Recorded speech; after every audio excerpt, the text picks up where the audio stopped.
Hi, you guys. Welcome back to the kingdom. I'm your host, Karen Lovejoy, and I'm joined by my friend, Leah Harvey. Yay!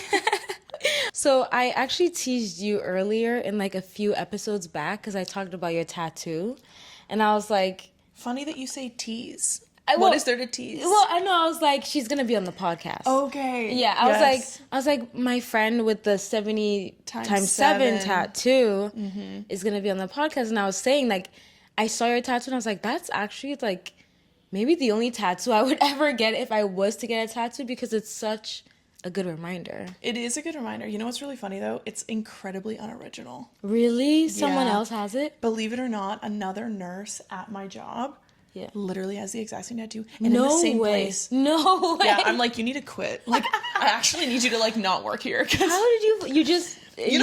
You know what? Big confession. Ooh, I hate to say it. Yeah. I found it on Pinterest. I found it on Pinterest. I was gonna say, did you see it on Pinterest? And was it in that position? Ooh, it might have been. Yeah, she probably saw the same exact I think photo. I did. No, she probably saw the exact same one. Yeah. But the thing is, I mean, I've only seen her with it. Mm-hmm. So maybe I think, yeah, when I talk to people, no one's like, oh, I've seen that before. Yeah. But just the odds that I work with a girl who has the same one. I was like, her mind. I was like, wow. And just keep that. Like, we don't need to get rid of that. But yeah, no, I was like, wait, that's so smart, unique, chic, like, love it. But yeah, I mean, there's nothing new under the sun. I feel safe hearing that. No, 100%. Yeah, there's nothing new. Like, I love it though, because yeah, you're the only one to me. You're the only one that has it. So why did you get that tattoo? What does it mean to you? 70 times 7. So it's based off of, and I mean, I always give my little spiel to people, which I don't need to give here, but it's based off Matthew 18, which is basically when Jesus' disciples went to him or it wasn't even his disciples, it was the Pharisees at the time. So like an old Jewish culture or tradition, it was considered like excessive to forgive people more than 3 times for the same offense. Oh, really? Yeah, they're like, you are cut off. Like, that's it, you're done.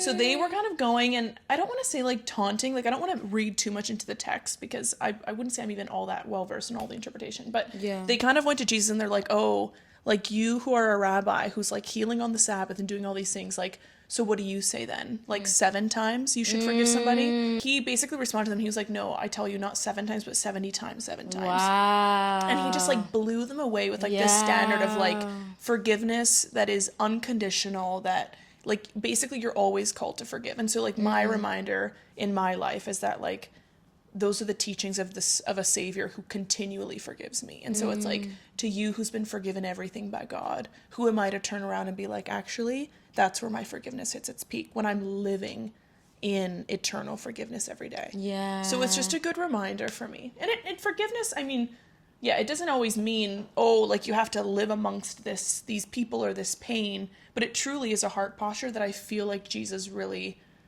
paints a beautiful picture of. Like, he models it perfectly. And so my goal is just to do that too.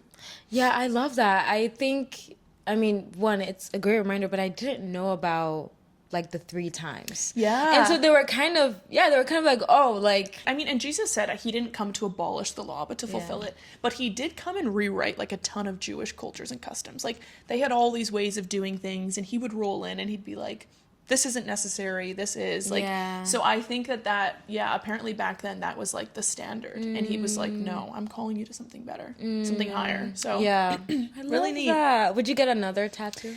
I would. Yeah. But I don't know what. I don't know. And I have to wait for that moment of inspiration. It has to come to you. Or perhaps another random Pinterest post that just catches me. Yeah, no, literally. It's just the right scroll. Yeah. I just need to, but like I would. Yeah. I would. Maybe, but like nowhere too obvious. Yeah. And I always think like before I get married, like I don't want too many. Because I don't know. It's just my own mind, but I'm like, I want to just look really clean. Yeah. No, there was this influencer that just got married recently. Her name is Paige Lorenz. Do you know her? Sounds familiar. Yeah. Okay. Yeah, this like New York City influencer, but maybe she lives in like Connecticut now. She got married, and this other influencer, you probably know her, Olivia Jade. Yes. It might have been her. She posted a photo of Paige Lorenz at the wedding, and her tattoo, she had like a tattoo on her arm that could be seen, and the makeup artist had like kind of like tried to cover it out with foundation. Sure. But in the picture, you could see that it was a tattoo that was covered up. and she quickly deleted it and reposted another one with it like it. completely faded out. And then also the weird part is they also like faded out some of her moles. Wait, so that's hilarious. everyone was talking about it, but the tattoo thing I get, like, It's true. especially for And- your wedding day. Yeah, and I know I could I could touch up the picture, so it's not a big Yeah, deal. yeah. And if the tattoos were something like cute, chic, or meaningful, it's not a big deal. But it's like, you know, every now and then, like a girl has like a like you're tempted to like get like a little unicorn. It's like, do I want a unicorn on my arm on my wedding day? Like, probably not. Yeah. So like, we gotta be careful. There's so many people who have tattoos that they regret. I know. But in the moment, it's like, though, there's no other calling. This is the one thing I should do. Next right choice. Yeah. Yeah, I don't have any, but I think about them. I think about them a lot. So, yeah, maybe after you're married. Yeah, you should. Yeah. We'll see. We'll see. Well, we're going to do a little bit of background on you. But before we do that, this is Welcome to the Kingdom. So we're going to do my question for you is, what are you welcoming into your kingdom this season of life? And what are you exiling, banished? Ooh. I mean, when you give it a kingdom context, I feel the need to make it something really deep. Yeah, it doesn't have to be. Okay, then in that case, I'm welcoming flip-flops. Ooh. Flip-flops are in. Really? Yes. Even in New York City? No, in New York City, I know my boyfriend says the exact same thing. He's like, flip-flops out here is kind of nasty. No, I think flip-flops are chic. I think they're cute. A basic flip-flop. I just bought 2 more pairs yesterday online. Okay, where? Free People. I got like a basic black pair and then like a bright red pair. I just like it'd be fun, like a little blue denim short with a bright red flip flop. Yeah. Even like the kitten heel flip flops. Yes. I'm just into flip flops right now, so I'm welcoming that. Period. The bob has been exiled. Really? I know. You're growing it out? Look at me with my hair up right now. I literally just had to put in like 7 pins to get it like this. Really? But yeah, we're growing her out. How long? Okay. How long can it grow? Yeah, we don't know. yeah. We have to find out. I'll try to make it till here. Yeah. Try to make it Why? mid-chest. I've only known Bob, Leah. And you know what? When I have a bob, it's probably one of my most received compliments. It's like, oh, your hair. Yeah. Because a bob can be really fun. It can be chic. And I always do like that little swoop with it. Yeah. No, I don't think anybody bobs like you bob, though. Ooh. I like that. Calling her bob. Yeah. You should have her name B.O.B. so she call you Bob. Yeah. No, I love the bob, but I think honestly, I also really like my hair pulled back, and I'm tired of not being able to put my hair up. I think it's just time. The bob's gonna come back. It's just, when I say exile, this is a temporary exile. Sure. But I think we have to let her go. Yeah, let her go. Let her go, and I'll bring her back. Okay, I'm here for it. Flip flops and bobs. Flip flops and bobs are out. Okay, I like that. I think I think it's indicative of summer. Yeah, it is. That's what new it's giving. vibe. That is what it's giving, 100%. Yeah. I'll do what I'm welcoming and exiling. What am I welcoming and exiling? I think it's a very, like, summer because I started watching Summer House earlier, and then yesterday I went to an event. The whole cast was there. I saw every single one. I saw Kyle. You don't know who I'm talking about. Do you know? Maybe from the TikTok clips. Yeah. You've seen them? I saw the clips of the one girl just like reading the other Yeah, girl for filth. I saw her. I saw Sierra. Sierra was there. Sierra. And is it Amanda? Is that the other girl? Yeah, Amanda wasn't there though because she got fired. She's gone through it. Yeah, oh, she got exiled. Dang, she got exiled. So I don't know, but I'm feeling like, I guess, I don't know, I'm welcoming the Summer House cast. Okay. No, that's really dumb. What am I welcoming? Okay, so actually this year I was only gonna read African literature. Ooh. And I started off strong. I was only reading African writers. And then, I don't know, I got stuck. I feel like the stories, maybe the books that I was finding felt a little bit repetitive. And so I got a little bit stuck, and then I switched to just whatever. And so I'm welcoming other writers for the rest of the year. I think I will probably dabble in more African literature, but I want to welcome other writers because I think I want something new and interesting and fun. It seems only fair to the writing community. Yeah, like, exactly. All those books, who's going to read them? Exactly. So we're welcoming that. Okay. What are we exiling? Oh my gosh. Are we exiling Nicolandria, guys? Oh my gosh. Don't remind. I just reminded myself of the horror that was July 22nd, 2026. I had literally yesterday. Bro. That godforsaken day. I was in here about to getting ready for the shower. I am terror struck. No, I opened my TikTok app to the worst news like you could ever receive on a day like this. And I had it like, I've always known the possibility that they might not get married, even though that was what I wanted for them. But nothing prepares you for the day. And I clutched my pearls. I dropped to the floor. I called Davida right away, sobbing. She can actually, like, tears. She can attest to this. She can attest to this, that I was crying. And then I called my sister. Then Lucas was out on a walk, so he came back. I needed a support system to process this news. And I wanted to wear all black yesterday to kind of show that I was mourning. And I'm telling everybody. Oh my gosh, Karen. I'm telling everybody I'm sitting Shiva. You know what that is? You know what that is. It's Jewish. Oh. When like someone dies and they like open their doors for people to come in and bring food. That's what that's called? I think so. I might be wrong, but I think that's called sitting Shiva. Yeah. Okay. That was you. You were, and did anyone show? Nobody showed up. And that's the saddest part. You should have another sitting Shiva for that. For all redemption, of my friends. Yes.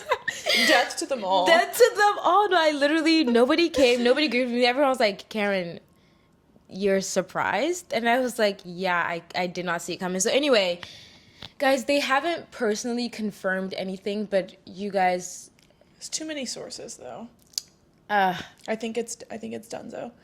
All I remember was seeing your story. Yeah. Like, I opened up Instagram and your story popped up. And I just open it and it's like, I'm not okay. And I'm like, what is she talking about? It's literally a picture of like your hand. Like, it was the most low effort picture ever. Yeah. She's like, I'm not okay. I'm like, oh, this is interesting. Maybe more context. Next one, same picture. I'm sick. I said, I'm gonna vomit. Literally, I was like, oh my gosh. And then it was like the news and I'm like, oh, okay. Yeah, no, I actually lost followers. I had 23,000 followers. I'm now down to 22.9K as of yesterday. Some people are like, that's it. Yeah, some people are like, she's actually delusional and tapped.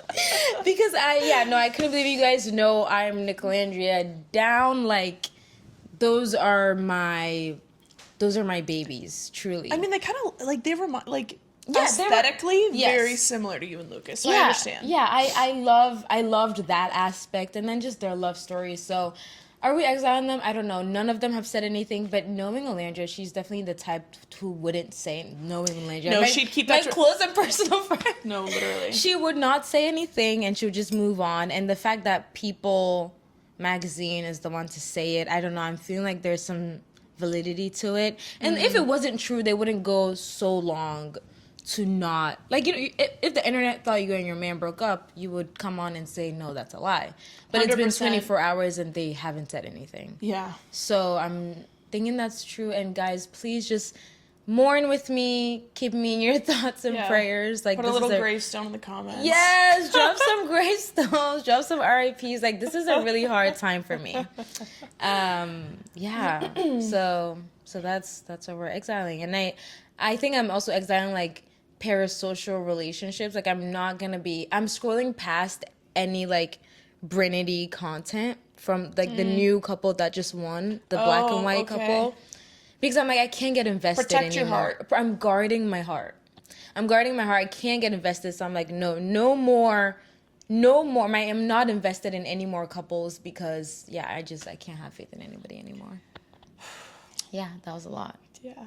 But that's what we're welcoming. That's good. That's what we're exiling. Yeah. Have you ever watched Love Island or no? The last season, I remember at one point my roommates were into it, and I'd come home and I think they would put it on, and I'd kind of tap in for a second. Yeah. It's some pretty raunchy stuff. It is. Pretty raunchy. It is. But the drama's entertaining. Like, it does get me. I'm like, oh, this is kind of intriguing. Yeah. But then, I kind of zoom out and I'm like, this is just like a bunch of college kids doing like crazy stuff. Yeah, in bikinis like, all the yes, time. These challenges, yeah. I'm like, oh, this is wild. So I honestly did steer clear. Yeah. This past season.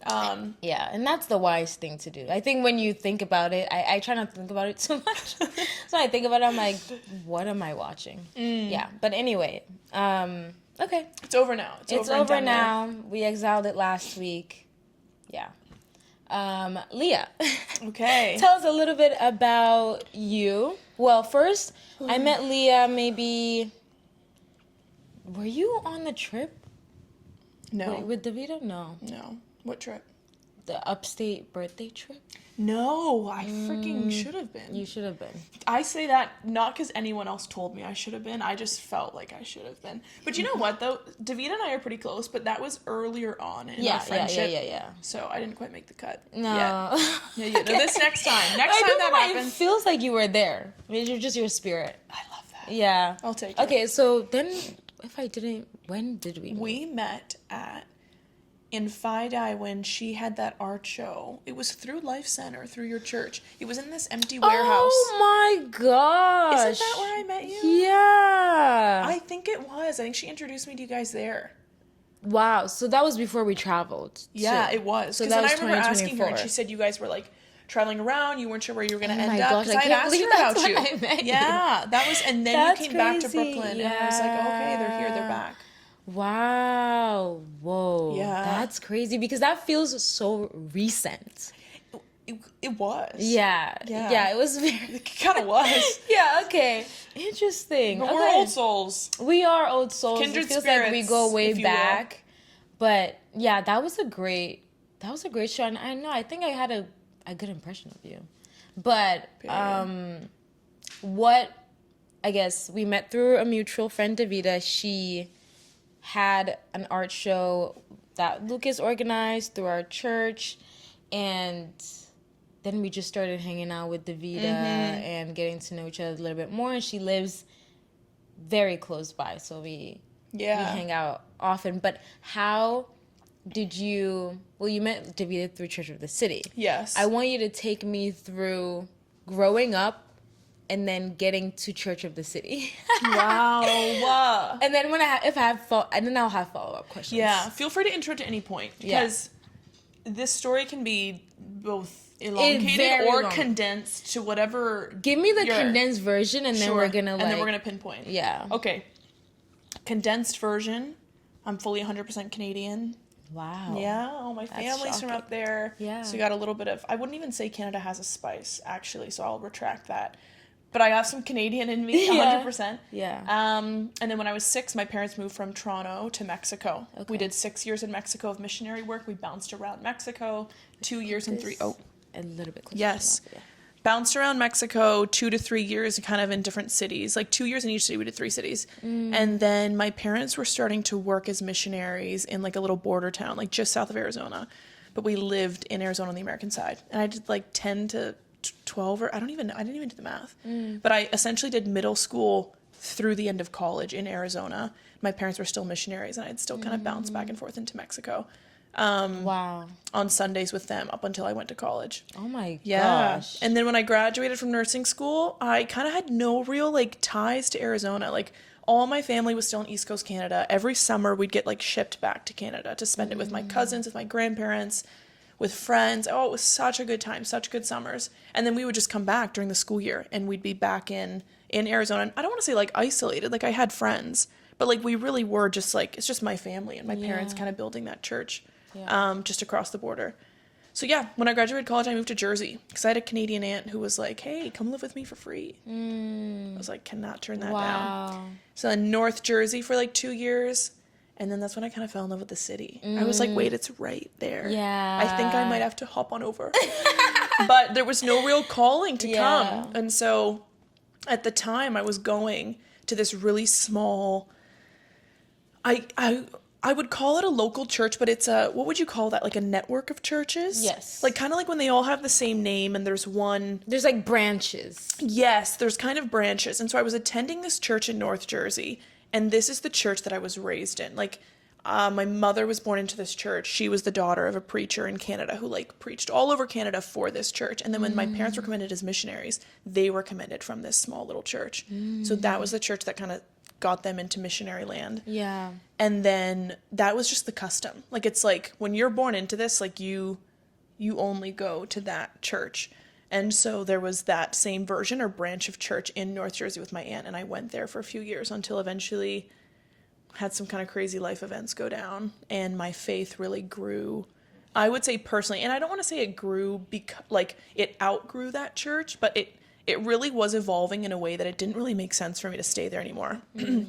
So eventually I was on the hunt, and my brother was like, hey, there's this really cool church in New York you should check out. And I drove on over that bridge, and I never went back. Yeah. How long into going to Church of the City did you move to New York?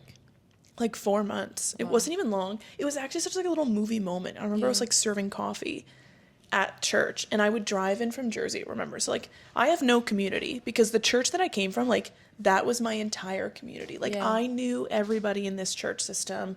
I felt like I could go anywhere in the US or Canada and like somebody would host me. Someone would take me into their home. So there was such beauty to that community, but it means that leaving it feels so scary. So when I left, I was like, man, like I have like no friends now. And so I came to New York, I started going to church, I was serving, and literally it was like 2 or 3 months in, like these girls literally walked up to me as I was serving coffee, and they're like, hey, we want to be your friend. Aww. And I was like, oh my gosh, like this is like redeeming like every kindergarten nightmare story that I've had. So it was so cute. People just essentially, I just honestly felt so accepted and taken in, and a girl was looking for a roommate, and I was like, hey, this is it. One of the girls that came up, it was Emily Williams, who I'm living with now. Okay. She was like, hey, I'm looking for a roommate. Like, would you consider moving in with me? And I was like, you know what? Yeah, like, I'm still living in my aunt's house who goes to this little local church. And I'm kind of, it was kind of like, just an awkward situation. And also, like, they had taken me in for so long. I was like, it really is time for me to go. Like, I should kind of do my own thing now. So it just worked out. Yeah. And I moved over into the city, and it's been blessings on blessings ever since. Wow.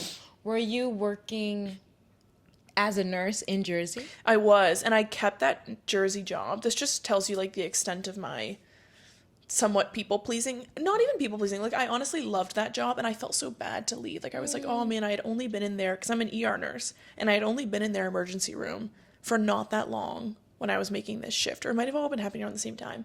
So I was like, man, I can't leave. Like they just put all this money into training me. So I kept a job in Jersey, and I would literally do like an hour and 10-minute commute from Manhattan into Jersey, like what nobody does. Yeah. Everyone commutes from Jersey into New York to make money. Yeah. I lived in New York, and I got more and more broke each day as I left New York to make New Jersey money. But I loved my hospital, and I loved my coworkers. Yeah. So I did that for a whole year before moving to Brooklyn, and then I got a new job in Brooklyn. Wow. There's so many parts of this story. So much. But I'm so curious about, okay, so you grew up, were your parents missionaries already? No, my dad was working, I can't even tell you actually what my dad did. I don't know. Was it like something business? Okay. Like something business. He worked for these companies in Toronto. He had like a good job, I think. So no, he was just like your typical dad, 9 to 5 businessman. Yeah.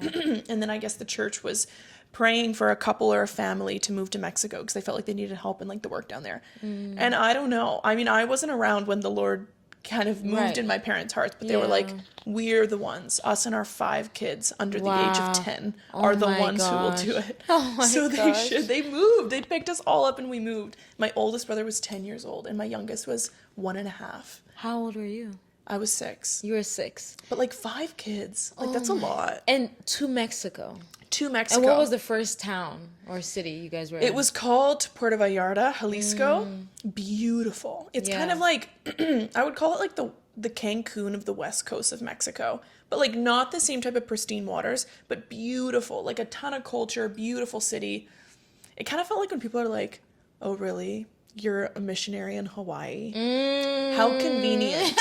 Like that's almost what that first city felt like. It was so beautiful, like in like a beach town in Mexico. It was like, is this even missionary work? Like as if missionary work means you have to suffer. Right. But but at the time, no, the first place we lived was there, and it was so nice. And they were building a church there, or there was a church already a church existing. established. Yes, okay. And I think And honestly, I need to go back and ask my parents. Like, I don't know what the need was for more people. Right. I think it was just that, like, they wanted to target more. They wanted to do more gospel meetings, more outreach, have more, like, spiritual maturity maybe present in church. So when you're building a church, what happens too, right, is, like, you'll have people coming and then, you know, people need teaching and they need guidance. And they're kind of like, hey, like, we kind of need people who can be hands-on here, who can, like, work in the community, who can, like, bring more people to church, talk to them about the Lord, and, like, also, like, encourage them in different ways, do more, meetings, teaching, outreach, Bible studies, whatever that looks like. Right. So they just needed more staff, basically. Essentially. Maybe. But in this, yes. And so it's so funny because in this church where I come from, though, they don't pay anybody to do work in the church. Okay. I don't know if I'd go as far as to say that they're, like, against. Actually, maybe they I might would. be against. They might be against paying people to work in church. They're kind of like, no, this is like a community thing, and everybody kind of pitches in and helps. But when you're a missionary, it's a bit of a distinction. Like, the church who sends you basically sends you some chunk of money to support you, and then you just, like, rely on the donations of other people. Wow. Which can be kind of scary. But, I mean, it's a life of faith. So. Yeah, exactly. Well, and the church was big, or it wasn't? No, they never were. Like, the biggest gospel hall I ever went to was probably, like, maybe, like, 200 and something people. So what was the average size? 200 or 300. Oh, I would say, like, maybe 60 to 80. No, anywhere between 60 and 100. Wow. That reminds me of the Church of Pentecost, the Ghana Church of Pentecost. They have, it's so funny you say Pentecost, not Pentecost. It's my Ghanaian accent. Like, I grew up saying Pentecost. Yes, okay. You know what I mean? Yes, I can't say Pentecost. It just feels so odd. Hilarious. But yeah, that reminds me of the Ghana Church of Pentecost because there's a million branches everywhere, and it doesn't, like, in Ghana they will meet in we call them uncompleted buildings. Okay. But they're just unfinished buildings, like half construction. Like, do they own them? Or they just, like, kind of adopt them. They're like, hey, no one's doing anything with this building. We're moving in. Sometimes there's that. And a lot of times it's like that. It's like, we'll just find this. Or maybe they'll find the builder or the person who, like, gave up on building it and was like, hey, can we, like, occupy it? Maybe it's for a small fee. I don't know. The churches can be big, but because there's so many of them, like, they're all over the world. Like, there was one in Leominster. And then there's like 2 in Worcester, which is the next town over. It's like, there's so many all over Ghana and all over the world. And even in Ghana, when you go to the villages, like, you would just see, like, a random, like, Ghana Church of Pentecost, like, over there. So, and they're all interconnected. Like, they all communicate with each other to some extent, or yeah, sort of. Like, I'm sure they do. I'm sure they have, like, a head. Yeah, like a board, if you will. Yeah, exactly. So they all have, like, the same sign and the same logo. And very distinct way of doing things. And then the way that they dress too, there's, like, a headscarf. So it's already very similar to what you've told me. Okay. And I think maybe, I don't know, but the Church of Pentecost in Leominster was, like, it was fun, but it wasn't ever big. It was always, like 80, 60 to 80 people, like you're saying, and just because of the sheer number of it. So your parents were helping at this church, and what was growing up in Mexico like? Because you were there till you were 12? Yes. 6 to 12? Yeah, till I was just about turning 12. Yeah. It was real. I mean, I always say, and I think my brothers say the same thing too, like, we always think we got, like, a 10 out of 10 childhood. Aww. We really do feel that way. Yeah. Like, I don't know. And I mean, mind you, I was young. I still remember it. But I was young. But growing up in Mexico, to me, what it truly felt like, it just felt like freedom. Which, I don't know. And not to say that I would have been less free had I continued to grow up in Canada. But there is some culture about the way the kids interact and the families interact. And it was just so, like, even just, like, seeing pictures of me, like, running around, like, barefoot through, like, these little dirt roads. And my brothers are playing soccer with the kids. Like, it truly was such, like, a humble but beautiful upbringing. And I think that culture shift probably did wonders for my brothers and I. Yeah. At least that would be my expectation. And it's not to say, like, oh, like, I have this super sophisticated or super cultured view now. It's not to say that. It's just to say, though, it still was exposure to something I would have never seen had I not grown up there. Yeah, if you were just in Canada. 100%. Yeah. And like we were living just like your typical suburbia life. Yeah. So I think it was a lot of freedom. It was a lot of just like friendship. It's so interesting. Like when you go, one thing that like was so shocking, like going to Mexico, was like the people are so generous. Like we were always just like welcomed into people's homes. We were over to people's homes for dinner all the time. And like even if these people had like almost nothing, Yeah. you go into their house, they're like, we will feed you. Yes. Whatever we have is yours. And you're like, wow, like these people are so marked by generosity. It was so amazing. Yeah. So, yeah, it was honestly just a ton of friends, a ton of food, a ton of running around, and we got to go with mom and dad everywhere. Like, that's a unique thing. It's like, people grow up and it's like, hey, dad gets up and he goes to work. Mom's here with the kids. Mom's doing whatever. You're at school. But, like, for us, it was like, no, we get up and us and mom and dad are going somewhere. And we're either driving out to this neighborhood or we're doing... So, it was a lot of presence of both parents in the home, seeing them both really involved, which was so cool. Because it made such, like, a family unit. Yeah. And you guys, it's such a big family that it can get easily get disconnected. And maybe there's like some kids are not getting like attention from the parents. You know what I mean? It can just get like, but yeah, when you have that togetherness, it kind of forces that. No, did you go to school there? I did. That was the one, I will say, the big downside. We moved schools so often because we were moving so much. So it's like, you know, you make friends and then they're like, we're moving again. Aww. And then you have to make new friends. Yeah. And I think it's funny because I actually had a really hard time making friends a lot of the times in school. And I think it's just because I looked so different, probably from the girls who were there, which is just so funny because it's like, what's that saying? Like, something about like, you always want what you can't have, or like, or beauty being like, for example, like I would have looked at them and been like, man, like, I love the color, the tone of their skin, and I love their dark hair, and they have this long black hair, and their moms do these pretty braids, and like my mother's like putting together like a little rat tail of hair for me, and it's blonde, and my eyes are blue, so like there's that, so they're looking at me thinking like that's different, and maybe that's a beauty standard that they would covet, and yet I would look at them and be like, no, I think I want what you have. Right. But I think just because I was like the only different looking one, it did make for a couple uncomfortable situations with making friends. I had some girls who weren't all that kind. Right. But I eventually grew out of that. And you know what? It makes you learn really great people skills. Because you're constantly making new friends. So I think part of even like my extrovertedness today and like my ability to run with any crowd is because I did that probably 10 times in the first through sixth grade. Wow. Like just constantly, okay, new crew. Who are my people? Like, who can I hang out with? Who can I befriend? And it was always just something new. Wow. That, I guess, coming from Ghana where everyone looks like me and then to America, and then being like, oh, wait, like, there is a privilege here when your skin is lighter. And, like, even in Ghana, too, people would, like, have, like, these, like, bleaching creams and things like that to, like, make yourself look light. And for you in Mexico, probably like the it girls were the ones that were like long dark hair, dark Mexican, and then in their culture, but I will say though, for whatever reason, I don't want to generalize and say Hispanic culture, but like in Mexico though, like light skin, blonde hair, blue eyes would have been like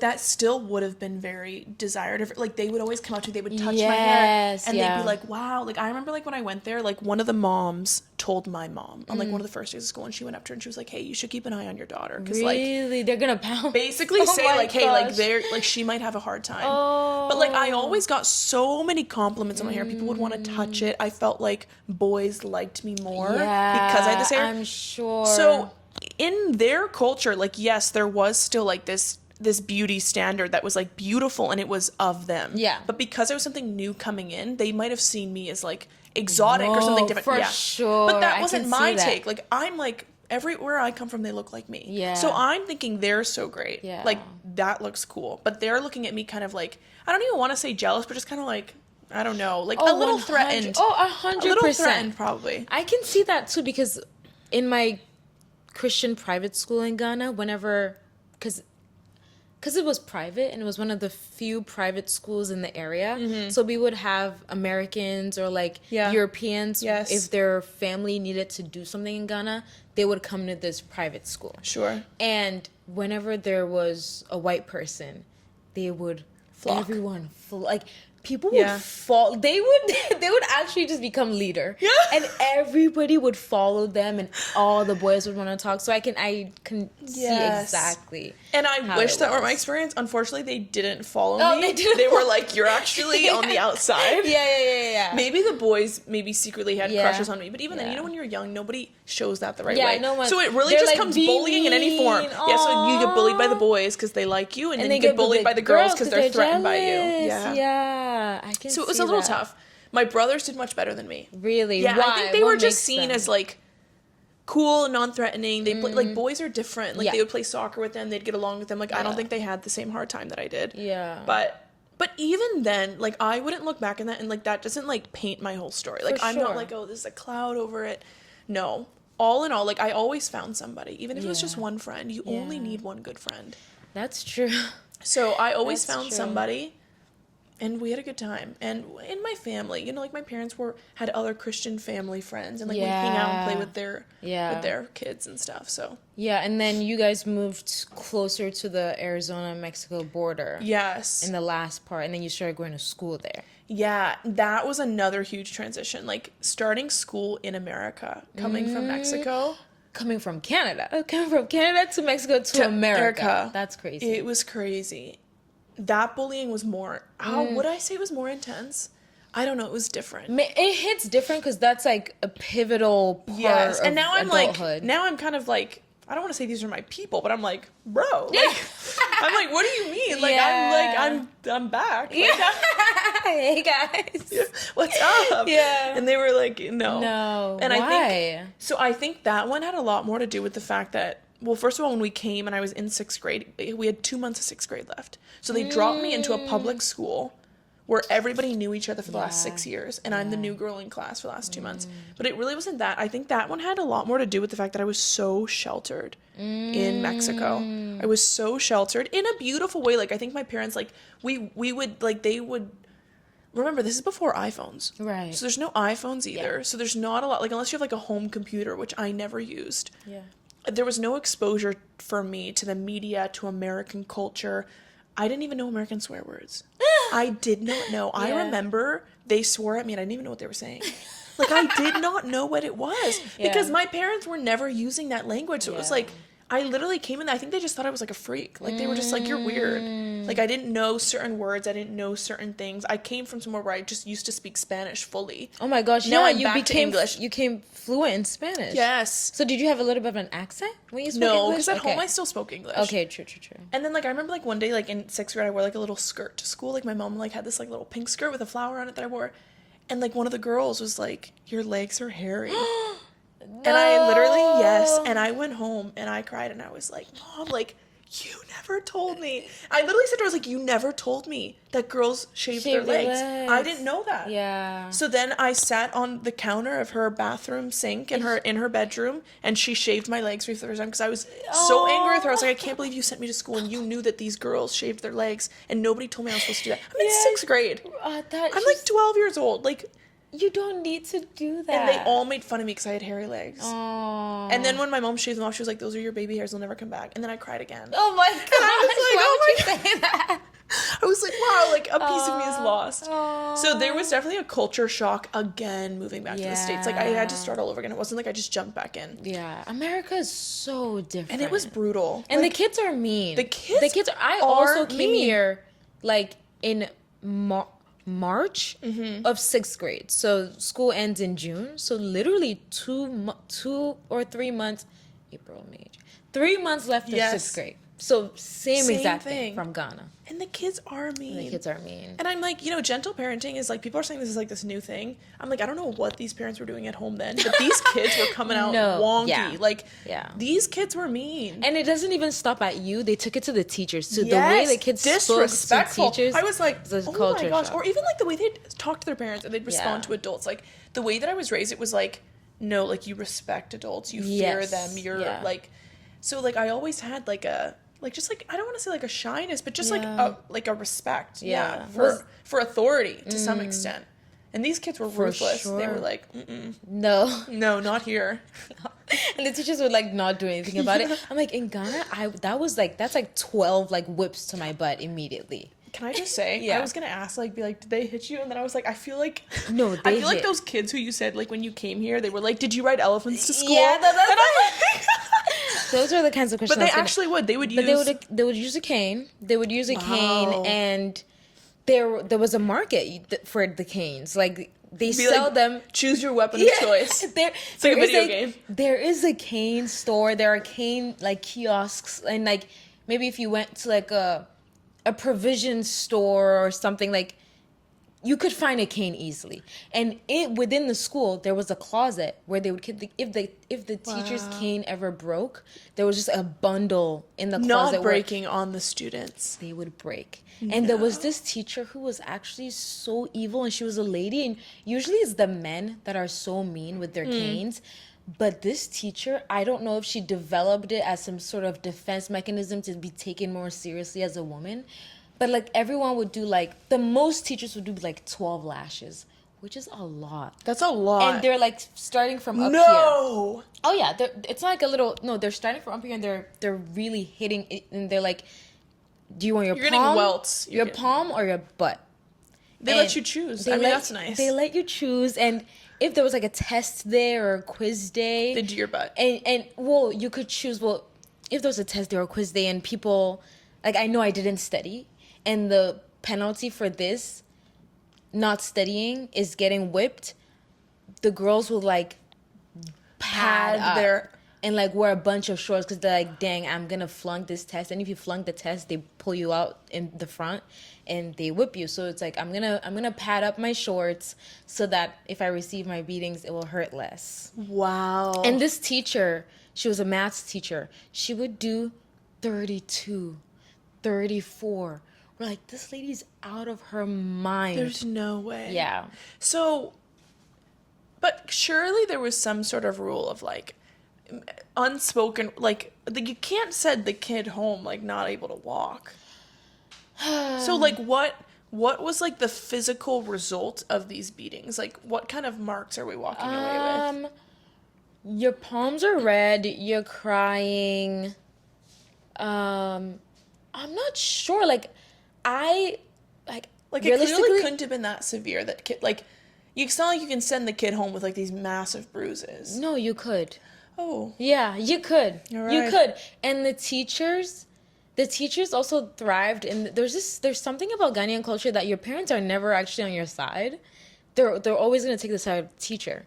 So there was even like a little bit of a culture where if you did something wrong and the parent beat you and you went home and you complained to your mom that like, look at what this teacher did to me, your mom could take you back and say, cane him more. Double down. Yeah. Wow. Yeah. That's wild. So coming home with like bruises or anything, it was like normal. It was like expected. I'm like surprised those kids don't end up more rebellious. Oh, they do. Okay. They do. Like, yeah. If you're constantly getting beat, you do. So I remember there's this kid named Jude who was like the class clown. And I felt so bad for these kids because like, maybe you're doing bad on the test because you don't learn like us. And then they would use like jokes as a coping mechanism. So there was just like all these like, there was always like the rebellious, rambunctious kid that's like always cracking jokes and like always taking the Probably beatings. ADHD, dyslexia, who knows what. So there was a kid, Jude, who was always getting beat, always getting in trouble. And I think it starts from such a young age that when we were like 10, 11, he's just like adopted this personality of like, I'm just always going to get beat for everything. Wow. So he would, if the teacher wanted to cane me, I don't know why he would do this for me. He'd be like, I'll take it. Yes. No way. He would take my beatings for me. Are you sure he wasn't like on the spectrum? he might have been. I think like maybe we're talking about a little more than ADHD. No. Like this is giving like somebody save him. Like he doesn't even know. Yeah, I know. And I don't know. And his mother wasn't one of those that would take the teacher's side. Like his mother loved him, so his mother would always get into it with the teachers. But yeah, like he would just be like, "I'll take it for her." I was like, "Dude, no, I'm not like, yeah." And I would let him. So I'm like, I'm not trying to get beef. If you want to take it, go for it. But yeah, it was like that. So coming to America, I would be shocked. Like, if I didn't do my homework, I couldn't even imagine not doing my homework. Or I couldn't imagine talking back to a teacher because I'm like, where's the cane? But yeah, the kids didn't care. Yeah. Did you ever miss Mexico when you were in Arizona? Like, in Arizona? I did. But you said you would go back on the weekends. No, we'd go back, but it wasn't the same. And honestly, like, where we were at the very end was definitely my least favorite spot in Mexico, I would say. It was, like, it was by the desert. Like, it was, it was just, like, a very dusty border town, underdeveloped. Yeah. It just wasn't nice. Like, it's, like, not anything pretty. Like, literally not anything pretty at all. And so, like, I never liked going there except for the food. The food was so good on the Mexican side. So, like, we'd cross over just to get tacos. Yeah. But, can you handle spice because of it? You know what? I used to be able to handle so much spice. Yeah. I'm building it back now. Okay. But then I read something online about how if you eat spicy food, it, like, breaks down your collagen more. It's not good for your skin. Oh. Yeah. Okay. My skin is going to have to break down. No, literally. I'm like, well, I guess, yeah, it sucks for me. But I do love spicy food, and I could. Like, I used to eat, like the jalapenos that they would, like, put on the grill. Like, I would, like, make a taco with all the salsas, and I would, like, take bites of these jalapenos. Like, if I did that now, I'd be like, like, yeah, I'd be dying. Wow. So you built up a tolerance. Yeah. So I loved it for that reason. And I did love living in Mexico, I will say. But there was just, like, a comfort being in America. Like, even just, like, the schooling was easier. Yeah, it was probably much nicer, too. Yes, it was better. Like, the systems, like, the schools we went to in Mexico, like, it was good, but, like, Mexico does school a certain way, and I will say academically there were so many rules. Like, we wore uniforms to school. Like, most schools in Mexico, it was, like, uniforms, like, strict uniforms.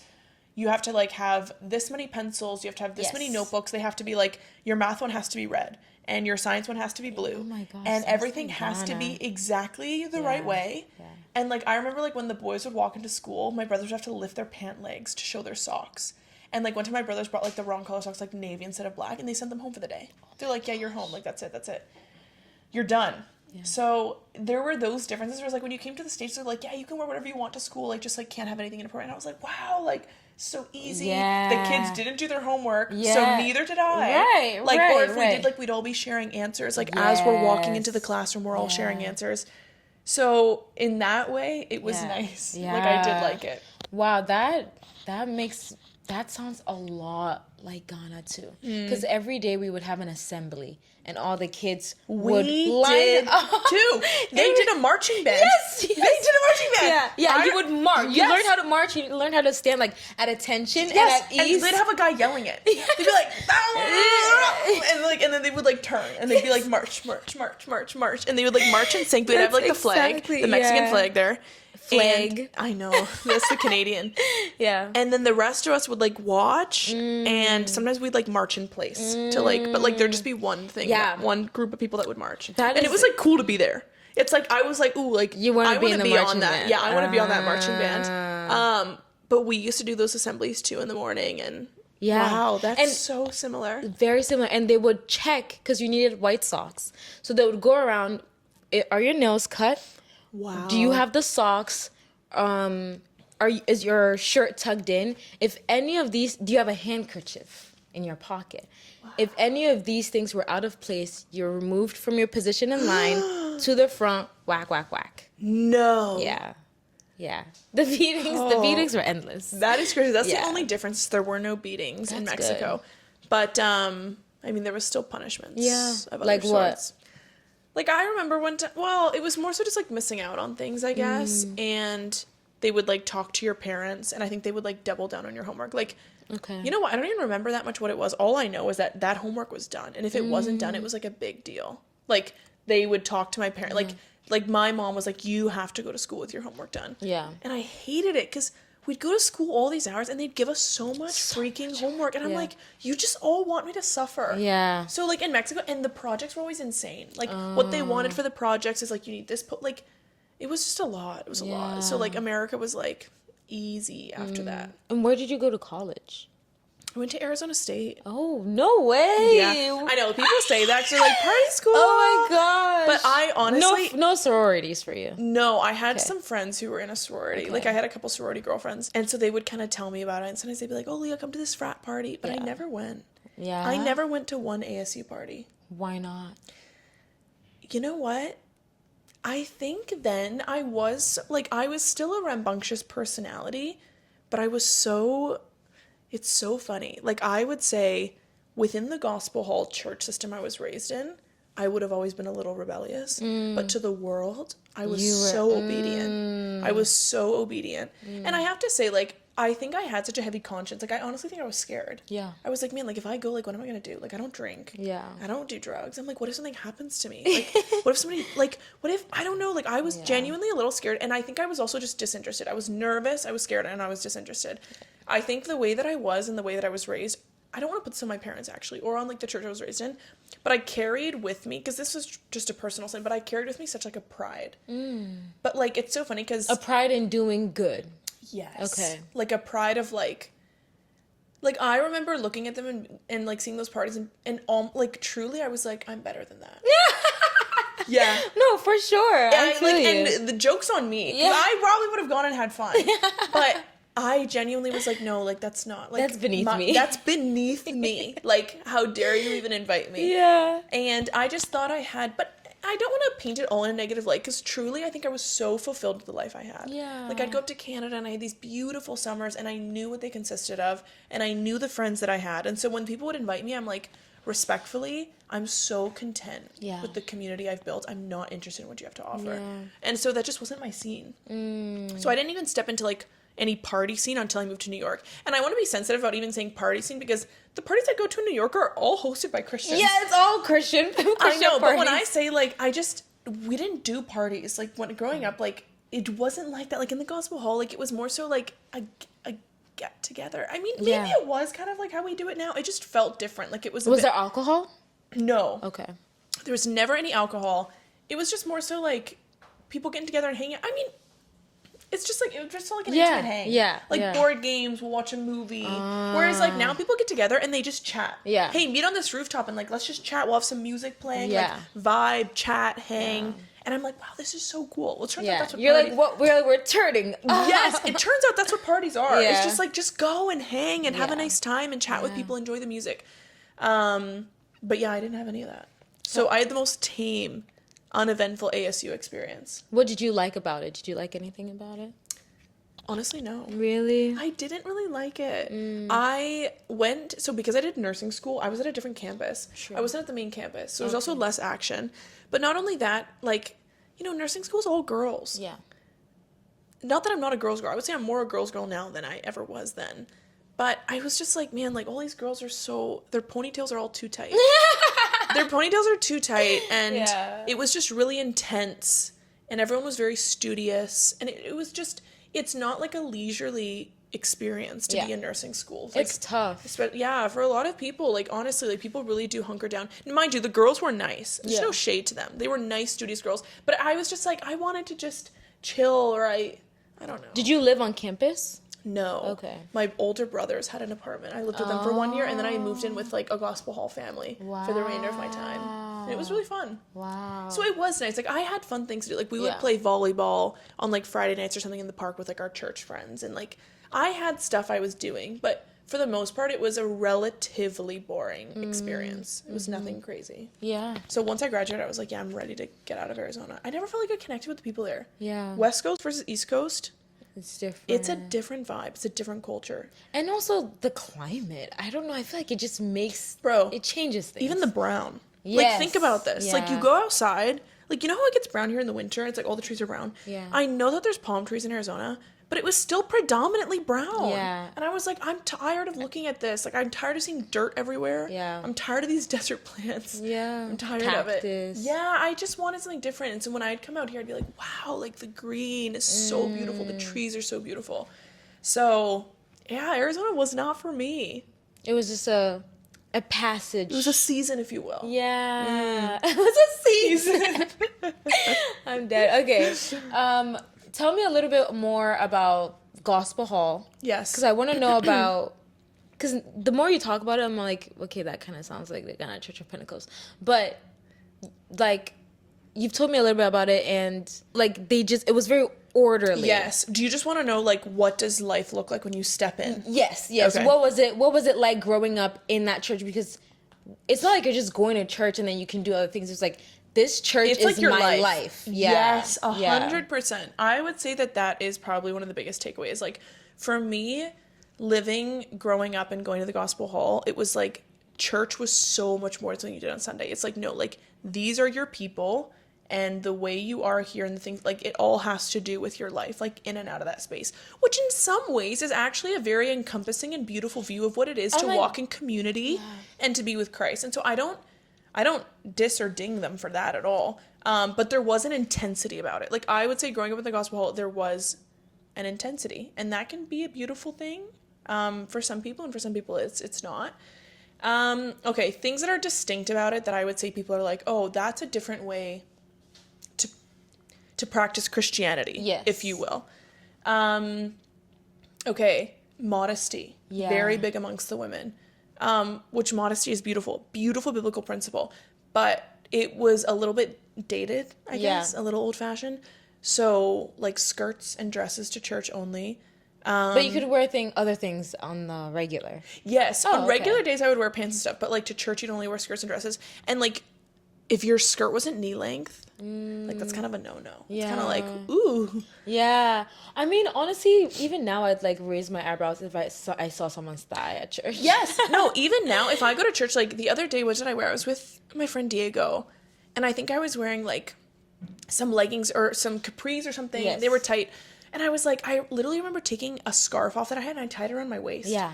And he's like, why are you doing that? And I'm like, it just feels wrong. Yeah. I was like, you know what? I knew I was coming here today, but I was doing other things after. And it just feels weird to be like this. So some of those ways are still ingrained in me. So maybe that wasn't, like, all that different. But I guess for me, as someone growing up who's questioning a lot of things, I was always like, why? Why does my skirt have to be to my knees? Why can't it be a little, like, or just... And it's not even that there were those written rules. It was more so just a culture. It was a culture that was upheld. Yeah. All the women wore head coverings. In church, you had to? In church, we had to cover your head. Really? So, so I would wear, like, a veil, or they would call it, like, a veil or a mantilla. Wow. Or girls would wear, like a beret, almost like a tam, we'd call it. So they'd wear... And sometimes if you go up to Canada... or other places, the women would wear, like, bigger hats. Wow. Like, it almost looked like when people go to a wedding in England. Oh. You know when they go to a wedding and they're wearing hats? Yeah, aren't they called, like, fascinators or something? No, but not like that. But yeah, and but not like the birdcage ones. Like, they were actual hats, but, like, you did have to cover your head. So head coverings for women. We sang from a hymn book. Ooh. No instruments. Wow. Acapella. So you better hope that the one you go to has some good voices. Because sometimes, like, you'd go, and if the guy who, like, starts the hymn isn't there, like, we'd be in for it. Like, you're just kind of like, ooh, you're kind of like, you know, like, grinding your teeth through it. You're like, oh, man, like, this is not going so well. So just, like, a super traditional view. Yeah. Which I think made it hard for me just because I knew that there were so many other people out there doing it differently. And it's not that it's wrong the way that they did it, but it wasn't something I found to be all that enjoyable in what it means to actually show up and worship and engage with the Lord and engage in community and receive teaching. Like, it didn't quite go with my flow. When did you start being like, wait, there's other people that are doing Christianity a little bit differently? You know what? I would actually say I started questioning in college. Okay. So when we moved from the little border town where my parents were living and I went to ASU, we started going to another gospel hall that was in the Arizona area. And it actually was a Spanish church. And we went kind of because we were like, well, we all speak Spanish and, like, we should, like, support it, if you will, because there was also an English gospel hall we could have gone to. Yeah. So we went to the Spanish gospel hall. Great people. Good young people. I knew, like, the elders of the church there, but I remember there even engaging in, like, some really tense conversations with, like, the church leaders or, like, the elders there and being like, why do we do this? Why do we have to do this? And I honestly, looking back, probably did not have the best attitude and I didn't have the best approach because I was sassy and I didn't actually really know what I was talking about. I was just more so about breaking down whatever they had. So I was like, listen, I don't know what the right answer is, but it's not this. It's not this is maybe what I was thinking. And I mean, there was, like, some pettiness. Like, I remember, like, was it me and someone else started wearing earrings to church, and they were like, you couldn't wear earrings. No, they were like, you have to take your earrings out. So like, you have to take your earrings. So I remember that. And I remember like, I would make jokes about like, what, are they going to have like a metal wand as we come through the church door? Like, I remember being a little bit petty about the things that I would say, but it's because I was getting resentful. By that point, I was just building up a resentment that I was like, why? Why so legalistic? Many rules. Why so many rules? Why so legalistic?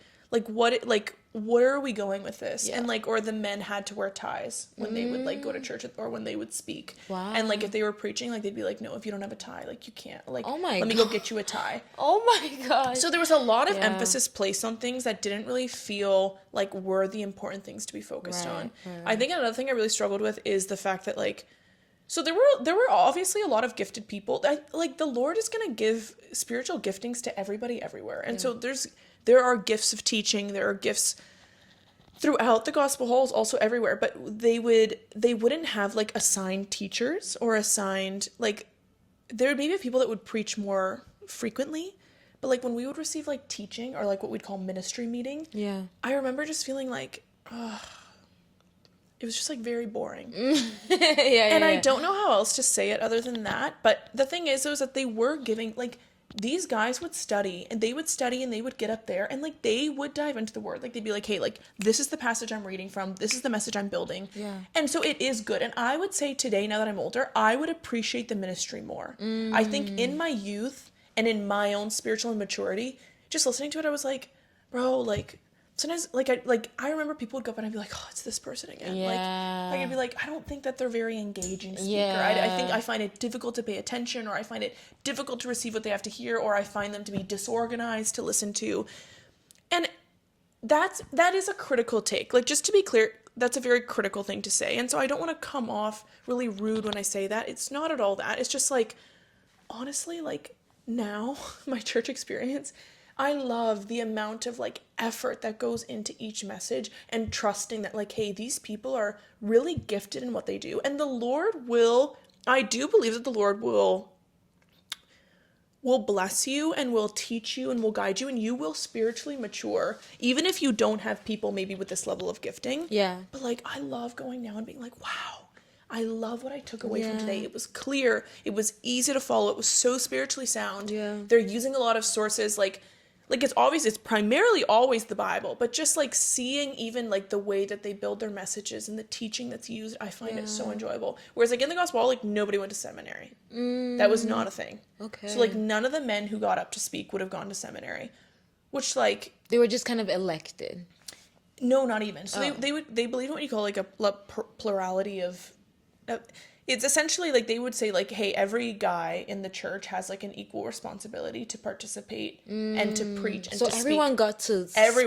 Everyone got to speak. And like on Sunday mornings, like we would do communion every single Sunday, and like men would get up to pray during like our communion. So it was like an hour and a half long, and it was basically just like hymns and praying, but they're happening like, so like maybe someone, like two people would pray, and then a guy would stand up and he'd be like, let's sing number 365. We'd sing a hymn. He, like, you know, we're sitting there, maybe a little bit of silence. Some other random person will get up to pray, and then they. So there, it was not. This is not something that they like structured or organized. No. They're just kind of like flowing. It was just like a flow. Okay. Which, I mean, in retrospect, it's like, okay, like I think they're giving room for the Holy Spirit to work and to encourage certain guys to get up. And I will say, guys in the gospel hall, like, it's beautiful to listen to them pray because they're all so experienced with like praying out loud and praying in front of people. Offering like prayers of just like worship and or even like intercession, like those things are really good gifts within it. But yeah, it was difficult. And the women had. I was gonna say, what role do the women have? Not really much. Not really anything. No, they just had to. No public roles. Okay. No public roles. So like during morning meeting is what we'd call the Sunday meeting. Like I would be there and I'd be sitting there, and just because I'm not getting up to pray out loud, the expectation is obviously like, hey, like you're also here to remember our Lord. Like you're also here to participate. So like, it's like to listen to the prayers of the guys getting up, you agree with them. And I can also just like pray on my own in my head. And I'm still singing the hymns. Like obviously we're allowed to sing. So we can do that. But there would be no real teaching opportunity besides Sunday school. They'd let you teach the kids. Okay. And was for the men, was there an age that you were expected to start? An age of induction? Yeah. I would say if you were born and raised in the Gospel Hall and you were saved at a younger age, usually guys are starting to join the assembly by the age of like 16, 17. Okay. So then they're praying out loud by that point. Yeah. Like in front of people. And then they're given responsibilities. Like, hey, we want you to give a word on Sunday. Hey, we want you to preach at the Wednesday night meeting. Like, can you build a message? Can you give your testimony at the gospel meeting? Can you whatever? But they're just, I think maybe, is it my personality? I don't know. Like, I did struggle showing up and knowing every time I show up to church, I'm sitting in silence, and also I didn't feel super fed by what I was receiving. And I don't, that's not everyone's experience. Yeah. That is just something that I maybe struggled with. Like, I remember, like, when my faith started to deepen after I went through, like, a ton of life stuff, I did enjoy the hall more, actually. Like, I would say at the point at which I left the gospel hall might have been the time where I was enjoying it the most? Enjoying it the most, maybe. And it's because my quiet time and my time with the Lord personally had become so deep. I had relied on him so much. And so I was so spiritually fulfilled outside of the gospel hall. So I'd show up already fed. Yeah. And I would just enjoy it. And I'd be like, okay, this is good prayer. This is good Bible study. Like, why not? But, like, even Bible study. Like, we'd sit down on a Wednesday night and, like, they'd open up and they'd be like, hey, like, this is, like, we're Bible studies on, Hebrews 2. Yeah. And it's literally just an open forum for people to talk and be like, hey, so, like, in verse 3, I think this is, like, an interesting point. Yeah. Could women talk in the Bible the Wednesday? No. Okay. And I think I found that hard. It's just being like, man, like, I have thoughts or I have questions, and, like, what the I heck? have commentary. Like, why can't I speak up? Like, why can't I do this? Yeah, and so that's so frustrating, especially at a college age. No, I know. Yeah. And when you're given an opportunity everywhere else maybe to participate. Yeah. And so that's not me trying to, like, project what I think are my rights and say, oh, these are my rights and so this exists within the church. It was more so just, like, honestly not really resonating with the teaching or the interpretations that were put into practice at this church. And so that was difficult for me. Because by this time, I had already, like, looked into a lot of this myself. I had gone to other people as well and asked their opinion, asked their take. I had listened to other messages from other churches and been like, hey, like, how do they do things? Like, what's your structure? What are you prioritizing? And I think the idea growing up in the hall, which I want to say this was never said, so I don't want to put this on them, but it did just kind of just felt like, hey, everyone else is just practicing a bit more of a shallow faith than us. Like, it was kind of like, we're taking the Bible exactly at its word and we're doing it right. And we're not willing to compromise on these things. And we wish the Bible said something different, but it doesn't. Yeah. So this is what it has to be. And I was like, okay. So it kind of felt like you're growing up and you're like, okay, like, we're doing it right. And it's costly, but we're willing to pay the cost. Yeah. And I think that was hard for me because I kind of viewed other people and other Christians as, like, practicing a lesser easier faith. Wow. Like, they're doing it that way because it's easier and it's too costly for them to take the Bible exactly at its word. So they're trying to maneuver around it. Yeah. And they're kind of finding other interpretations that are convenient to them. I see. And so that was kind of my take. And I remember I did wrestle with that because I'd be like, well, I'm reading it right here and this is what the Word of God says. And so I would be confused as well.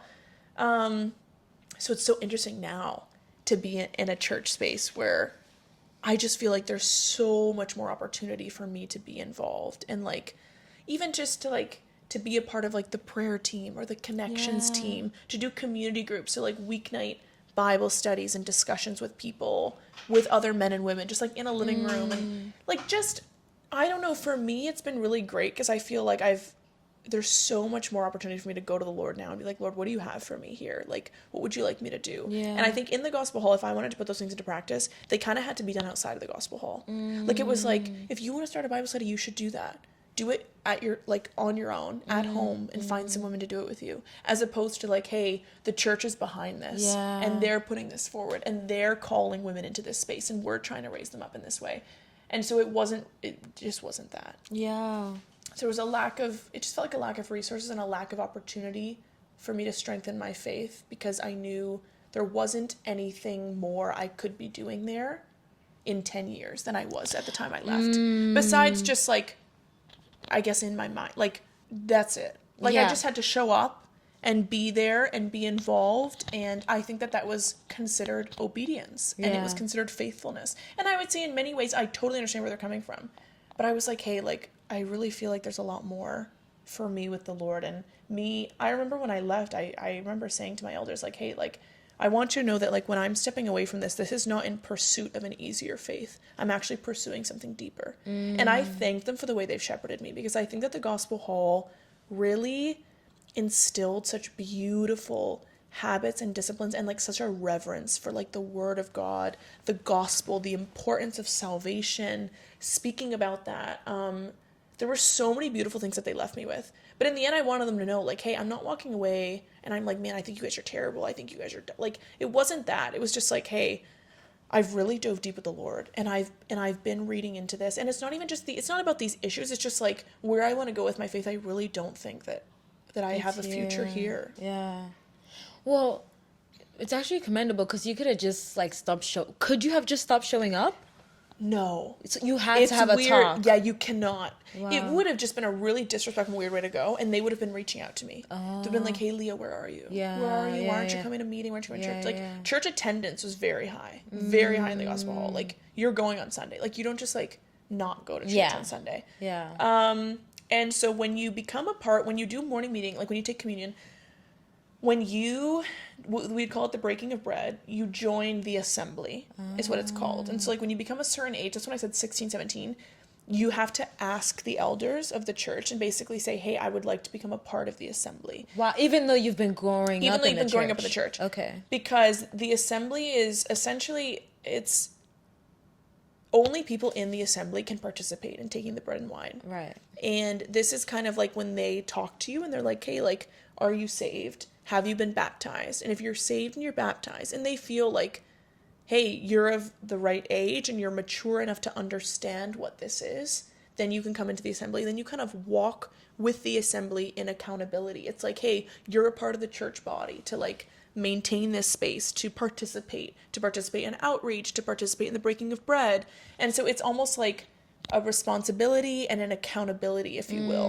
But like when you're in the assembly, like you're held accountable then for like you know in the New Testament when they talk about like in the beginning of the church and even in the Acts, like when they talk about certain sins that would kind of, it's such an interesting thing to talk about now, because the way I used to talk about it and the way that I do talk about it now are so distinct. Yeah. But essentially, like when you're in the assembly, like I don't want to say it's certain rules because it's not from them, it's based off scripture. But they're like, hey, you can't just be going out and doing whatever you want, because this church body will hold you accountable for it. And like they have your best interest at heart. So they're not going to let you live a double life. Right. They're not going to let you do things. So like, let's say I was in the hall and I got a boyfriend and I was having sex with my boyfriend and like somebody knew, like they would bring that to the hall. They would bring that to the elders, and then the elders would have a talk with me. And if this is like a sin that I'm engaging in continuously, like they would remove me from the assembly. Wow. And then if I wanted to come to church, like I have to sit in the back seat and I can't take the bread and wine.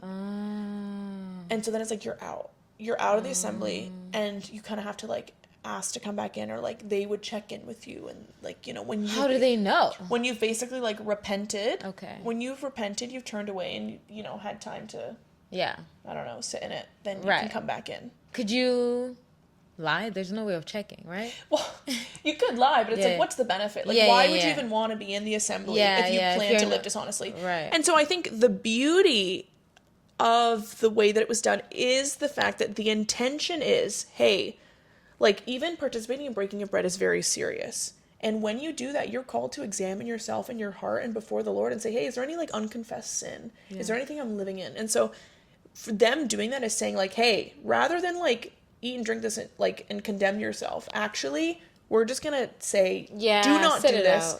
Sit this out. We're telling you to sit this out. Yeah. And then when you're basically ready to live the right way again and to live honestly before God and do away with this sin, then you can come back in. That's very But like if I just stopped coming, they'd be like, and eventually if I just didn't respond, they would just remove me from the assembly. And when someone's removed from the assembly, there's like an announcement. Oh, wow. Like they'd get up on Sunday and they'd be like, Leah Harvey is no longer. So then they know, because then what would happen is like, let's say I drove down to South Jersey and I go to a gospel hall there. Well, I'd walk in and I'd be like, oh, I come from this other gospel hall in North Jersey. If I don't have like a letter with me to say, hey, like I'm basically in good standing, like they'd say you can't come into the circle. You have to sit in the back seat. So like them officially removing me is them kind of letting other gospel halls also know worldwide. She cannot come in. Yeah. Don't let her come. Which, I mean, like, I'm making it sound really harsh. It really is obviously all with the intention of, like, hey, we want you to do this the right way. We want you to be a part of community and to live healthily. Yeah. And so when you're prepared to do that, have a conversation with us. But don't just come and do this and treat it flippantly, because this is, like, we're trying to guard this, and this is sacred. Yeah. Wow. So I had to meet with the elders and tell them, like, hey, like, I would like to be removed. Yeah, like, I'm stepping away. I am leaving. Yeah. And initially and this shows the love. Like, they wanted me to, like, they're like they don't want anybody to leave. Yeah. Why would they want somebody to leave? So they're like, why are you leaving? And, like, you know, if it's like a qualm with somebody, like, they would maybe try to help and fix that or whatever. But yeah. Yeah. Well, I'm just gonna have a few more questions because it's okay. 3. It's okay.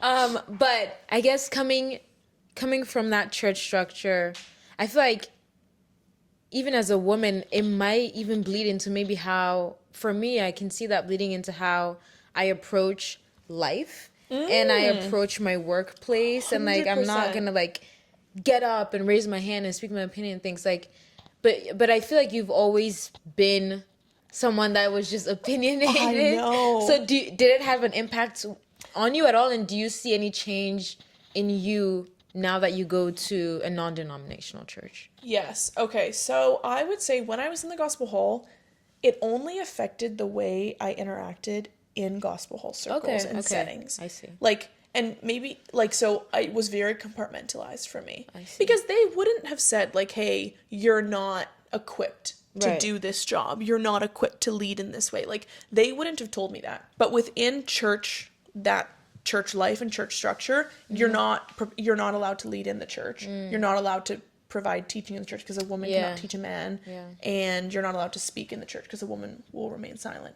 So those things are effective in the church, but only there. Okay. And then outside of it, I would have been fine. So, like, I could still be myself and be rambunctious. Yeah. But that's part of what made church, I think, to me, feel so difficult and maybe boring or, like, non-engaging or enslaving is not the right word, but it felt so like, oh, like, I'm restricted here and now I'm bound. I'm restricted and I can't participate more and I can't speak up or I can't offer a thought or offer a prayer to the Lord, like, in a way that in the communal way, in the way that other people are permitted to do so. Yeah. And so I think that was difficult. And then part of the wrestle too was being like, okay, because I want to do these things, am I now leaving this church because I'm just looking for a place that will validate my desires? Or am I truly surrendered to the Word of God and what He says? And that's something you and I talked about scary. Recently, and being like, okay, like, I want to be obedient to the Lord in what He calls for me, what He sets out for me. So I don't want to say, oh, because I think that women should speak, that means God thinks women should speak too. And that's the right answer. And so that's such an interesting walk too, I think, for a woman coming from that setting, because it was like, that was always in my head that, like, that is God's teaching. Yeah. And so people who don't do it that way are essentially just, like, doing away with that teaching. Yeah. Or interpreting it in a way that's convenient for them. And they want to, like, please themselves and their own desires. Yes. And I really had to weigh that up because I was like, man, like, I really don't want that for myself. I don't want to just do what I want and then be like, well, Lord, there's grace and you love me and it's fine. It's like, yes, God is gracious, but, like, my intention, like, if I'm walking in relationship with the Lord, is to obey the Lord. Yeah. Truly. And to trust that obedience to Him is the most fulfilling pathway for me. Like, He doesn't desire for me to feel bound or restricted. So it was an interesting journey stepping into that and learning all of that stuff. I was thinking, like, how did you reconcile? Like, how did you come to be like, okay, this system and this structure and these set of rules are not actually how, like, if I don't do this, I'm not a bad Christian. Okay. Yeah. That is so good. Well, so, I mean, like, to be honest, and I think a lot of my friends who are even still in the Gospel Hall would know this, like, I wrestled with a lot of these ideas for years before I left. So this wasn't like this wasn't something I acted on impulsively by any means. Even before I left the hall, like, I prayed about it for like 8 months. Wow. Yeah. That's a long time. I sat in that for like 8 to 10 months and I was like, Lord, like, is this where you have me? Like, I don't just want to leave because it feels easier, because it feels exciting. Like, I don't want any of those things to call me away. I really want to, you know, it feels like breaking Amish. Like, it's like, shall I go out and see the world, or do I stay here? Yeah. But not quite like that. But I think that by the time I left, I had dove into so much teaching, and I had listened and spoken with so many other people. I had engaged with other Christians in these other communities. I started to have more friends that were Christian, that weren't in the hall, and I could observe their life. I could observe the way they approach these scriptures while I was still in like the safety of the gospel hall, if you will. So then I could take it on for myself. There was no pressure to change right then. Like, I was like, okay, I get to sit with this, chew on this, and decide for myself, and truly let like the Lord speak into it, and let conviction build on it. Do you know what I mean? Like, I wasn't just like, okay, I'm deciding for myself. I was like, no, like, I'm gonna sit in this, and even if I don't want to sit in this and do this in the gospel hall, I'm gonna stay in the gospel hall until I know and I feel confident. No, Lord, I'm ready to step out and branch out into this and see what you have for me. So, but it did take time. Sure. And I think it was difficult too, because I am such a people pleaser. And when I left the hall, I just felt like I let so many people down. Like, there were so many people who truly love me, who I think just would have been disappointed by me leaving. Like, why are you leaving? Yeah. Were they? Yeah, I think so. Like, this is the right way, and this is how we're doing it. And now we won't see you anymore on Sundays. And not only that, but now if you come to visit us, even in like Canada, at our church, like, they're not going to let you join and take communion. Because now you're from another church altogether. So that's the other thing. The gospel hall is a little bit more restrictive with anyone they let into the circle. So like, if I go up there and visit, the chances are I wouldn't be able to like break bread with them. So it's like, I can't even remember the Lord with you fully because I'm excluded. And I think there was like a death to a lot of that, a death of feeling like, yeah, all the people who I wanted to think I was doing great, I just had to accept that they probably think I'm off the deep end. Yeah, she's far goner. gone. She is a goner. Oh my gosh. But I think today, like, walking in the Christian community I'm in now has been so healing. Not to say that the hall inflicted wounds on me. It's just to say it's been healing for me from a spiritual sense to be with community and to come together with people of different backgrounds.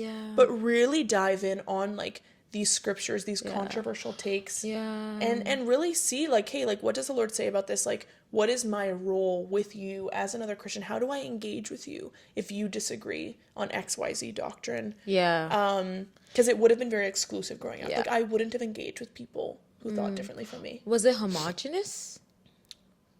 What does that mean? Like, did everyone look the same in the gospel hall? Physically homogenous? No. Okay. We had, like, even in the one in Jersey, like, we had, like, Jamaicans, we had Asians, we had an Indian family. All right, so there were people from all different backgrounds. But the gospel is like originated in Ireland. So like, if you go to Ireland, like, you know how you say there's like the Church of Pentecost? Bro, everywhere in Ireland. They're like on every corner. So it's like a much bigger deal there. Right. So, yeah. That's beautiful. I mean, I love you stepping. That has got to, well, first of all, that's so brave. Thank and you. Very scary. And I can see why it took like 10 months. Because you're stepping out into the unknown. Like, basically, Literally. your faith relies on the fact that you're a part of this church. And then stepping out is like, am I out of God's will? Literally. And I was like, where will I land? Like, what other teaching, like, what other church now? Like, and when you're in the gospel hall, like, your entire community is those people. And they were great people. Like, oh my gosh, I had so much fun so many years. I'm still great friends with so many people. So, but it is a special type of tight-knit community. So, like, when I left, I literally felt like I was floating. Like, I was like, I'm in no man's land. Like, what am I to do? So it's so funny because when I started serving at Church of the City, I say this, I started serving on the Connections team, which is like the team that like greets people, welcomes them to church. I was like, man, I gotta start somewhere because like I don't know anybody now. Like, so, I was freaking out. So I literally, like, my first Sunday at church, that was like separate. Like, once I decided to join their church, my first Sunday at Church of the City, I was greeting people up front. Wow. I was like, welcome to church. Yo, I'm like welcoming John Tyson to church, like our lead pastor, like Susie, our other pastor. Like, I'm like, hey, welcome to church. They're like, bro, who are you? No, welcome. You're welcome to church. No, they were so kind, but it was it honestly, I appreciate you even saying that because it's hard to even put into words what it felt like to leave something like that because it was all I knew. All my friends growing up, like I never built a ton of meaningful friendships outside of the gospel hall because in my mind it's like there's no point. I'm like gonna live and die in this place. I'm gonna marry somebody in the gospel hall. Everything will stay in it. And it was just easier that way because they adopted the same ideology spiritually that I had, and that was the only right one. So why would I go outside of it? So it was it was crazy to leave. Wow. Thank you for sharing. Yeah, of course. Thank you for listening. Yeah. Well, I just think you're so cool. Wow, thank you. And I think all of these experiences, I feel like as you explain them, I can see why. It's because I was talking to another friend and they were like, well, I can't make friends with everyone like Leah does. And I can see why it is so easy for you, just because moving around and then having to like navigate a whole new life, like when you're in your 20s too, like it really, and that is so smart to join connections team, because you're like, these are the people, it's literally like a hello, you know what I mean? When I tell you within 6 months, I felt like everyone. I knew that is everybody. So smart. And people thought I had been going for so much longer. So like, oh, we know you, we see River. And I'm like, I'm like, but I was new. I was new. That is so, I wouldn't even have thought to do that. I would have probably just joined the church. No, I was strategic about it. That is smart. And then I think, I guess my last question for you would be, what is your faith like now, and how do you interact with God? Yes. Yeah. I would say a lot of the core practices probably would remain somewhat similar. Like, the year plus before leaving the gospel hall, I would have been a lot deeper into my Bible, like in the word daily. And it sounds so simple, but that stuff, that is literally it. Like, it's like they said, it's like, yo, like this is like baby's milk, like start off here. Like if nowhere else, start off in the word. And so I think I had that while I was in the gospel hall. I would say now though, I'm just tapping into so many things that weren't really talked about much or discussed in the gospel hall. Like for me now to live out my faith is there's so much more grace, but in that grace I have actually found stronger conviction and not less. Wow. And that has been something I never expected. That's amazing. And I think I always wonder what it looks like for people from the outside, because there's always different ways that this manifests. But I guess in the ways that I'm thinking and referencing, like I just mean like even just like the ways that I engage with people, the way I engage in generosity with people. Even the simple things, Karen, down to like whether it's like gossiping or judging, like so much of those things have become more conscious convictions that like when this happens, I'm like, oh, this is not what God's calling me to live in. And like when I look at like Jesus's teachings, this is so obviously outside of like what he calls me to. And so I think stronger conviction has come even with more grace that I've lived in. And that's been a beautiful transition. But besides that, in just the core, what do you call it? Like milk and bread of the day. Just reading. It's just You carry reading. your Bible everywhere. I do. My Bible comes with me to work. It sits open at the nurse's station. Aww. Sometimes the psych patients will come up and they'll be like, what is that? Oh, wait, that's like ministry. So I love it. Like reading and then just praying. And I've learned a lot more even about prayer, like intercessory prayer, healing prayer, praying over other people, receiving prayer from people. Oh my gosh. Even like fasting. Like fasting is something I never did. And it's something that I just like thought wasn't necessary or wasn't helpful or wasn't applicable when I used to go to the hall. And now fasting has become like such a core practice for me that I find so life-giving. Like I fast with Ashton, like we just started again recently, like once a week.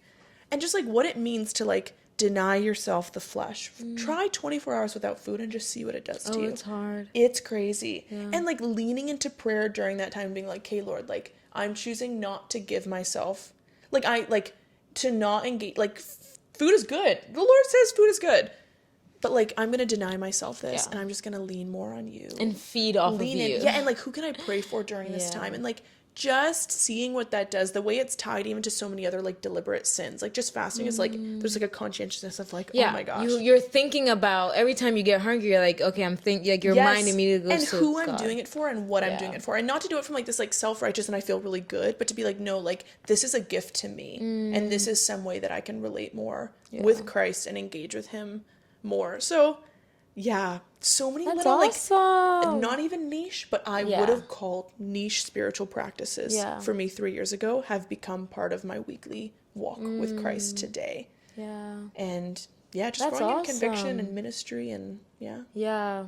It's crazy that you got, the less strict you got, the deeper you felt. Yeah, in many ways. Yeah. I know. It did kind of turn out that way. Yeah. Which is so funny. And I think it's probably only because I relied less on the rules to be the source of life or obedience or God is pleased with me because I do this. Instead, now I approach it more, which I think the gospel's intention was never to communicate that to me. That was just like, those are the ways perhaps me just in spiritual immaturity I walked away from it.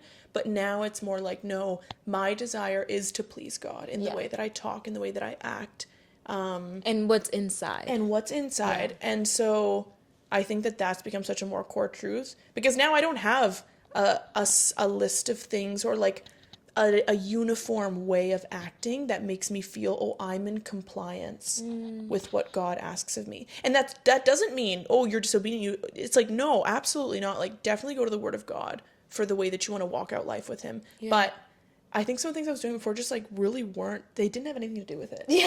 And I thought they did. Yeah. And so now there's just kind of a little bit more freedom to walk out and like really go to the Lord for it. So it's been beautiful. Awesome. Wait, I like this. Thank you for coming on. Yes. Thank you for listening. Honestly, I'm like, we could have 7 more episodes. I could do this so much more. And there's so much, like, you were like, tell me your life story. And we honed in on like one spot. Yeah. And listen, this is not the Leah podcast, but just know it's a gift. We might need a Leah podcast. No, it is a gift for me to even be able to come on and like just debrief this. It's like, wow, like this gave me it's a throwback, bro. Yeah, like this is a throwback to some thoughts and some even gave me a good analysis. Like, whoa, what is it to walk away from like a more conservative legalistic upbringing? Yeah. And where did I land today? Yeah, now living in Brooklyn from it? 3 years later, yeah. So wow. Any last words?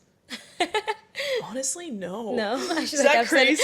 I've said it all. No, I know. I really feel like we covered so much. And I mean, there's always more niche corners to dive into. For sure. But we didn't even get into relationships. No, we didn't. Oh my gosh, and there's tea there. There's tea there. There is tea there, and there are life lessons learned there. Yeah. Only one relationship in the books for me, but it carried the weight and the lessons of many. It's so funny. Davida was like, you guys should have the podcast on interracial dating, and then it should just be me, you, and like Alex and you. Stop. That is and hilarious. Then all 6 of us. Like that would actually be kind of sick. That would be fun. Because you know what's funny? I genuinely, like, Ash and I have so many interracial couple friends. friends. That's the beauty of New York City. It is. Yeah, they're everywhere. Yeah, that's true. We are in a bubble. That's true. Where this is like there's not this kind of diversity anywhere else. It's true. Well, guys, everyone say thank you, Leah, and everyone say goodbye. Goodbye. Thank you guys for so listening. Much. This was so nice. Yeah, I'll see you on another episode. Toodles.